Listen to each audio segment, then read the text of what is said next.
Nagulat ang mga netizens nang makita nila ngayon ang mga photos ni Jelly O sa social media.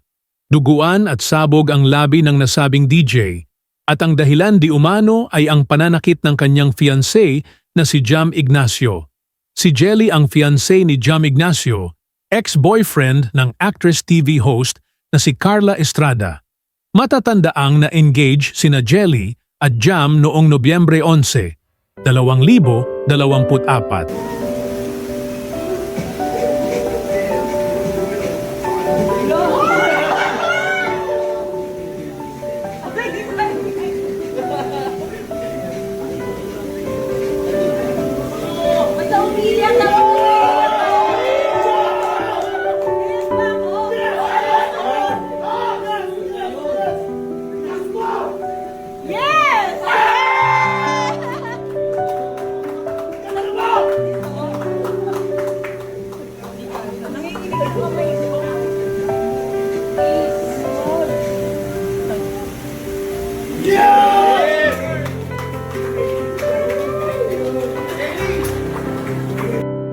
Kaya naman sa Facebook post ni Joe Au, ang kapatid ni Jelly, ay sinabi niya na si Jam ang may kagagawa ng pambubugbog sa kapatid.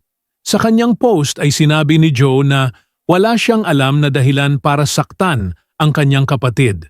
Kwento niya, bigla na lang pinagsasapak, binugbog habang pauwi ate ko. Walang kalaban-laban sa loob ng nakalock na sasakyan. Una sa lahat kung anuman ginawa ng ate ko, wala kang ni anong karapatan dampian ng kamay yung ate ko.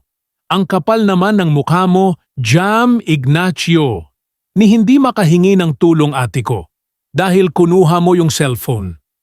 Buti na lang hindi nabasa yung RFID sa toll at nakasigaw yung ate ko pagbaba ng bintana at nakahingi ng tulong sa teller sa toll gate. Ngayon tinakbuhan mo yung mga pulis. Wala kang awa! Demonyo! Mapapatay mo na ate ko. Update po kay ate, magpapamedical na kami ngayon and magre-report na sa pulis. Ilang mga photos ang ibinahagi nila na nagpunta sila ng hospital.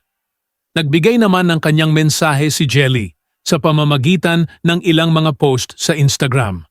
Jam Ignacio, magkita tayo sa kulungan. Matatandaang maraming mga photos na makikita ang dalawa na masaya pa sila. Pero hindi akalain ng maraming netizens na magiging ganito ang kahahantungan ng kanilang relasyon. November last year nang ma-engage ang dalawa at mukhang wala nang matutuloy na kasalan dahil sa nangyaring ito.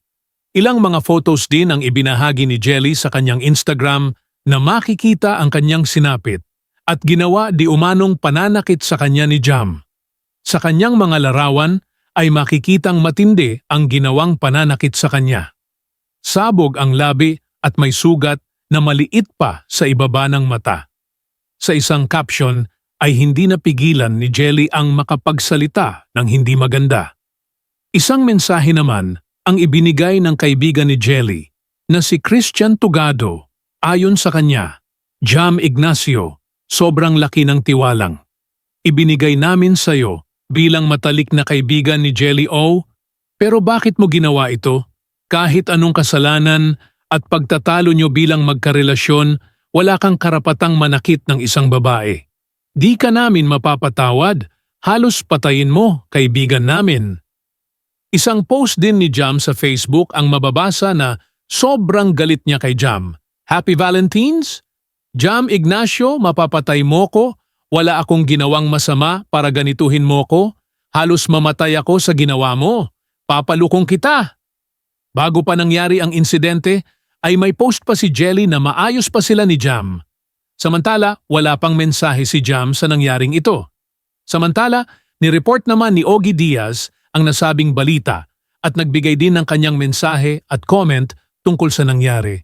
Grabe, buti na lang nawalan ng laman ang RFID kaya nakahingi ng tulong si ate sa toll gate teller. Ayoko namang mag-judge, pero Jam Ignacio, harapin mo ito. O, dun sa mga women's rights advocates nating mga tumatakbo dyan, baka pwede niyong matulungan si ate.